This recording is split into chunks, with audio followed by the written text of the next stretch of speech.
Una notizia esplosiva ha appena sconvolto Napoli questa sera. E i tifosi della nostra amata Napoli sono già in allerta. Siamo tornati con un altro aggiornamento imperdibile. Con informazioni fresche e dirette dal dietro le quinte del club. Come sempre, il nostro impegno è quello di tenervi aggiornati su tutto ciò che accade nell'universo azzurro. Prima di immergerci in questo argomento che sta lasciando tutti a bocca aperta, lasciate il vostro like. Iscrivetevi al canale e attivate il campanellino. Perché ciò che sta per arrivare promette di scuotere il futuro del Napoli.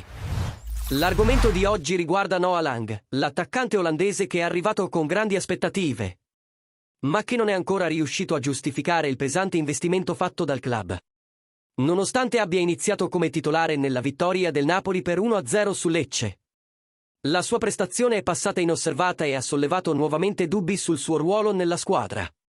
Lang ha giocato poco e, quando entra in campo, raramente ha un impatto. Tuttavia, Antonio Conte non ha perso le speranze. L'allenatore ritiene che il giocatore sia in fase di adattamento e che, con pazienza e lavoro, potrà diventare utile al progetto azzurro. Internamente, il Napoli sembra aver già deciso il futuro di Noah Lang e, salvo qualche colpo di scena inaspettato, l'attaccante rimarrà nel club almeno fino alla fine della stagione. La dirigenza ritiene che sarebbe affrettato rinunciare a un talento che può ancora maturare sotto la guida di Conte. L'allenatore, noto per tirare fuori il meglio dai suoi giocatori, confida che l'olandese possa recuperare fiducia e mostrare il potenziale che lo ha contraddistinto al PSV. Inoltre, la mancanza di opzioni consistenti in attacco rende la sua permanenza una scelta logica, soprattutto in una stagione così impegnativa dal punto di vista fisico. Ma mentre il caso di Lang sembra destinato a continuare, un altro nome inizia a guadagnare spazio dietro le quinte: Lorenzo Lucca. Il centravanti italiano, già protagonista all'Udinese, è seguito da vicino dal Napoli.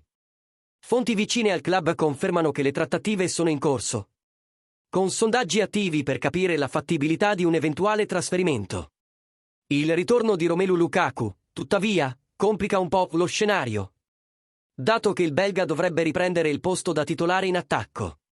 Di conseguenza, Lucca rischia di diventare solo la terza opzione, dietro anche a Rasmus Djlund. Tuttavia, la dirigenza napoletana mantiene il nome di Lucca nel mirino. L'idea è quella di anticipare possibili problemi fisici di Lukaku o anche proposte inaspettate per uno degli attuali attaccanti.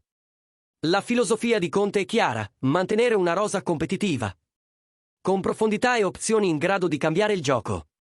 In questo contesto, Lucca sarebbe un'aggiunta strategica, offrendo presenza in area, forza fisica e un profilo complementare a quello degli attuali centravanti.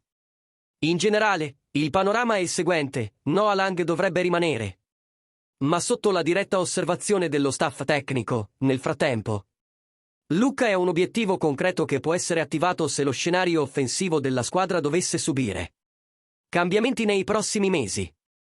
Il Napoli, come sempre, agisce con prudenza e visione a lungo termine, senza decisioni affrettate. Un chiaro riflesso della nuova gestione di Antonio Conte, che cerca stabilità e consistenza sopra ogni cosa. E ora vogliamo sapere da voi, tifosi azzurri. Pensate che Noah Lang meriti ancora più tempo per dimostrare il suo valore? O il Napoli dovrebbe cercare alternative già a gennaio? E Lorenzo Lucca sarebbe una buona scommessa per rafforzare l'attacco? Lascia la tua opinione qui nei commenti e partecipa al dibattito. E naturalmente, se ti è piaciuto questo aggiornamento diretto dal dietro le quinte, sostieni il canale con un super thanks. Questo aiuta molto il nostro lavoro e ci motiva a continuare a portare le notizie più calde sul Napoli. Forza Napoli sempre! Tradotto con dipelle.com, versione gratuita.